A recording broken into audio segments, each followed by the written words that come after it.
সম্পদ আর সম্পর্কের মাঝে যদি আপ্যায়নটা ভালোভাবে না করা হয় তবে সেই সম্পর্কটা আসলে বেশি দিন টিকে না। দেখবেন অনেকে বলে তোমাদের বাসায় গিয়েছিলাম একটু সুন্দর করে কথা বললেই তো হতো, ভালো মন্দর দরকার কি। আসলে এই কথাটা কিন্তু পুরোটাই মিথ্যা।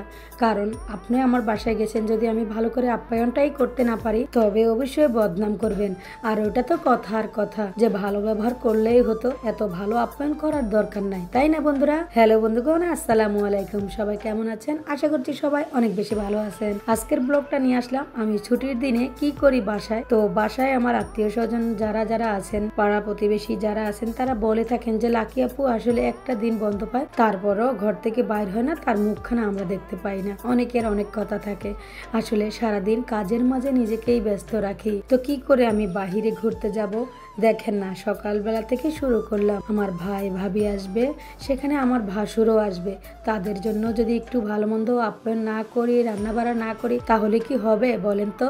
সম্পর্কটাই যে নষ্ট হয়ে যাবে। তাই তো সকাল সকাল ঘুম থেকে উঠে রান্না বাড়া করছি। এখানে আবার বাসায় মাংস ছিল না, গরুর মাংস, তো স্বপ্ন থেকে আবার মাংস নিয়ে আসলাম। তো মোটামুটি মাংসগুলো তত ভালো পড়ে নাই, একটু হাড্ডি বেশি ছিল, সেজন্য মন খারাপ। তো কি আর করা, যেহেতু বাসায় ছিল না আর আশেপাশেও মাংস ছিল না, স্বপ্ন থেকে মাংসটা নিয়ে এসেছি। এদিকে আমি রান্না করতে করতে আমার খরগোশগুলো আবার খেতে দিচ্ছি। খরগোশগুলোকে ওদেরকে আমি টাইমে টাইমে খেতে দেই। তো আজকে সাপ্তাহিক দিন, ওদের ঘরটাও আবার পরিষ্কার করব, তার আগে ওদেরকে আমি একটু খাইয়ে নিচ্ছি। এদিকে আমি ছাল, তারপরে ভাত, সামান্য পরিমাণ লবণ দিয়ে মাখিয়ে দিলাম। দেখেন কত সুন্দরভাবে খায়। খরগোশ যারা পালন করেন তারা এই টিপসটা মাথায় রাখতে পারেন। দেখেন কত সুন্দরভাবে কিন্তু আমি খরগোশগুলোকে খেতে দিচ্ছি, দেখে কিন্তু বুঝতে পারছেন। এভাবে ছাল ভাত যদি একটু লবণ দিয়ে মাখায় দেন না, চেটে পুটে খাবে। সাথে তো ঘাস থাকতে হবে, তাই না? তো আমি দুপুরের টাইমটাতে এভাবে করে আমি খরগোশকে একটু হেলদি খাবার দেই, ভাত। আর ওর বাচ্চা উঠছে, 4টা বাচ্চা হয়েছিল, 2টা বাচ্চা মারা গেছে, আমরা বুঝতে পারি নাই, যেহেতু আমরা নতুন পালন করছি। তো আর 2টা আছে, দেখেন কত সুন্দর একেবারে, বাচ্চাগুলো কত পরিষ্কার আর কত সুন্দর, দাঁতও হয়েছে। তো আমি এটাকে বক্সে করে রেখে দেই, আবার টাইমে টাইমে দুধ খাওয়াইতে হয়। তো ওদেরকে ছোট থাকতে বেশি বিরক্ত করা যায় না। এদিক দিয়ে আবার আমার পাখিগুলো, তো এগুলো দেখছেন যে ছোট থাকতেই কিন্তু ওর মা ওদেরকে রেখে আবার ডিম দিল।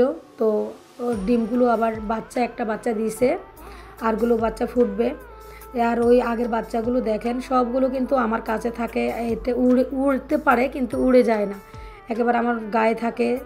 আর আমাকেও চুমা দেয়, আমিও দেই। এর একটা ভালোবাসা তৈরি হয়ে গেছে পাখি। ছোটোবেলা থেকে পাখির সাথে যদি আপনি কথা বলার চেষ্টা করেন, ওকে ধরার চেষ্টা করেন, ও যদি আপনার হাত থেকে ব্যথা না পায়, দেখবেন আপনার কাছে কিন্তু থাকবে।